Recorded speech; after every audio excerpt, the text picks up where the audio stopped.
نحن نقص عليك أحسن القصص بما أوحينا إليك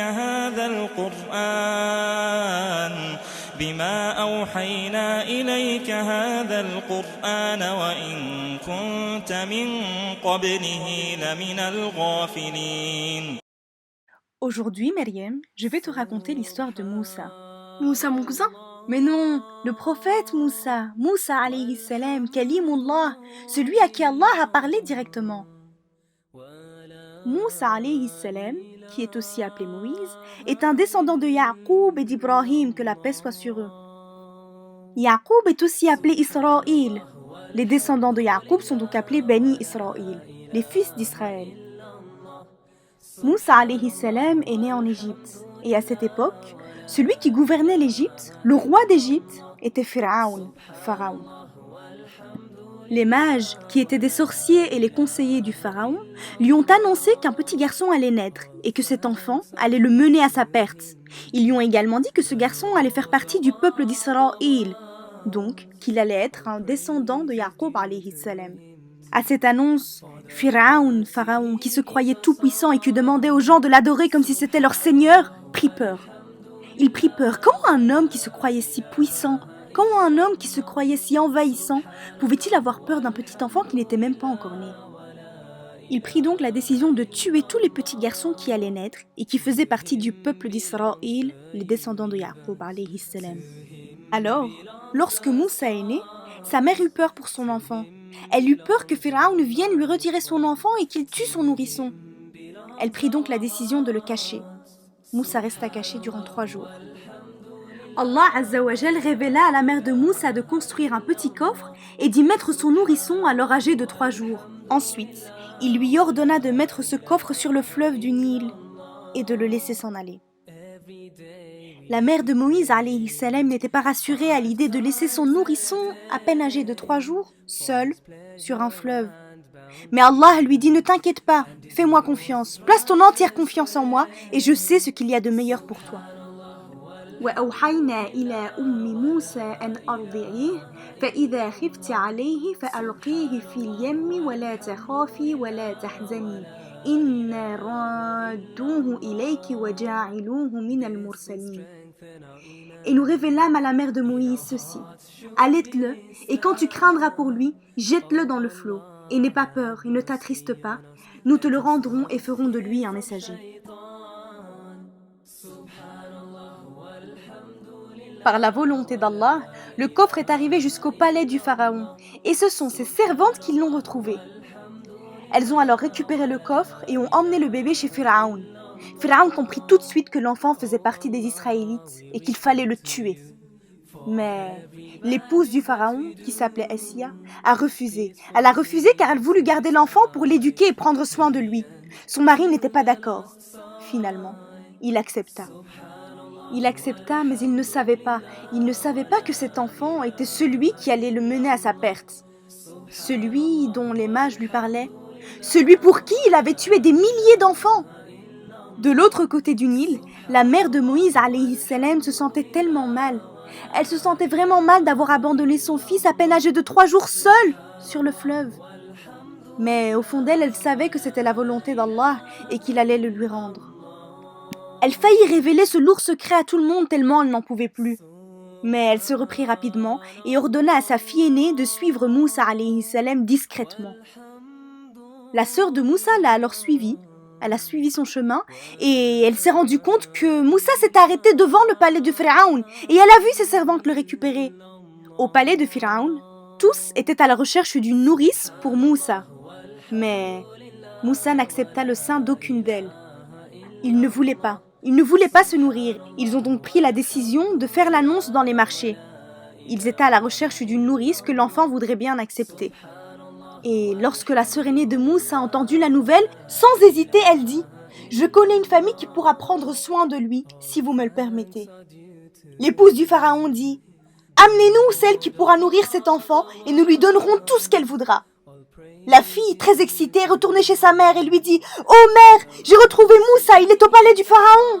Il refuse de se nourrir chez toutes les femmes et il acceptera peut-être de se nourrir de toi. » Elle fut emmenée au palais et on lui apporta l'enfant. Personne n'y croyait. Après tout, des milliers de femmes s'étaient présentées et Moussa n'avait accepté le sein d'aucune d'elles, les meilleures nourrices du pays. Et là, Moussa a accepté. Bien sûr qu'il a accepté, c'était sa mère. Mais ça, personne ne le savait. Et personne ne s'attendait à ce que cet enfant accepte le sein de cette nourrice. Comme la tradition le voulait, la nourrice devait emporter le nourrisson avec elle et elle devait s'occuper de lui pendant 1 an. Et c'est comme ça que Moussa a été rendu à sa mère et qu'il grandit avec elle durant sa première année. فَرَضَدْنَا إِلَى أُمِّهِ كَيْ تَقَرَّ عَيْنُهَا وَلَا تَحْزَنَ وَلِتَعْلَمَ أَنَّ وَعْدَ اللَّهِ حَقٌّ وَلَكِنَّ أَكْثَرَهُمْ لَا يَعْلَمُونَ. Ainsi, nous le rendîmes à sa mère afin que son œil se réjouisse, qu'elle ne s'affligeât pas et qu'elle sût que la promesse d'Allah est vraie. Mais la plupart d'entre eux ne savent pas. Après avoir vécu la première année avec sa mère, Moussa alayhi salam a grandi dans le palais du pharaon. Il a été élevé par le pharaon et sa femme, Asiya. Moussa, qui était un descendant d'Israël, qui avait un cœur rempli de foi, a grandi dans un palais rempli de mécréances. Il a grandi, Allah l'avait doté d'une grande force et d'une grande puissance physique. Sa mère ne l'a jamais quitté durant toute son enfance et il occupait une grande place auprès du peuple de Pharaon. Mais il suivait la religion de Yaqub. Son cœur était rempli de foi. Un jour, alors que Moussa se promenait, il a vu un Israélite, un homme de son peuple, se faire maltraiter par un homme du peuple de Pharaon. Il a donc pris sa défense et en voulant éloigner l'homme, il lui a donné un coup de poing. Mais par sa puissance, l'homme est mort sur le coup. Moussa a entraîné la mort d'un homme sans le vouloir et il regrettait tellement, car ce n'était pas son intention. Il souhaitait juste mettre fin à une bagarre et mettre fin à une injustice. Il implorait son Seigneur pour demander pardon. قال رب إني ظلمت نفسي فاغفر لي فغفر له إنه هو الغفور الرحيم. Il dit, Seigneur, je me suis fait du tort à moi-même, pardonne-moi. Et il lui pardonna. C'est lui vraiment le pardonneur, le miséricordieux. La nouvelle s'est rapidement répandue et les soldats sont venus sur place pour constater le crime. Pour la première fois, un homme du peuple de Pharaon a été assassiné. Il était normal de tuer les Israélites, mais les autres étaient intouchables. Par chance, la veille, personne n'avait vu Moussa commettre le crime. Pharaon était très en colère et il a ordonné à tous ses hommes de chercher le meurtrier. Moussa a eu peur, il ne savait pas quoi faire car il ne voulait pas tuer et il avait peur qu'on le tue à son tour. Et le lendemain, stressé, Moussa devait sortir à nouveau. Sur son chemin, il vit une bagarre entre un Israélite et un homme du peuple de Pharaon. L'homme a reconnu Moussa et il implora son aide. Moussa, oh Moïse, s'il te plaît, viens-moi en aide. Moussa s'est approché de lui et lui a dit, tu es un provocateur, chaque jour tu provoques une bagarre. Malgré ça, il a quand même voulu l'aider, mais en s'approchant de lui, l'homme pensait que Moussa voulait l'attaquer et qu'il voulait le frapper. Pris de panique, il a commencé à crier, Moussa, veux-tu me tuer comme tu as tué un homme hier? فلما أن أراد أن يبطش بالذي هو عدو لهما قال يا موسى أتريد أن تقتلني كما قتلت نفسا بالأمس إن تريد إلا أن تكون جبارا في الأرض وما تريد أن تكون من المصلحين. Quand il voulut porter un coup à leur ennemi commun, il, l'Israélite, dit « Ô Moïse, veux-tu me tuer comme tu as tué un homme hier ?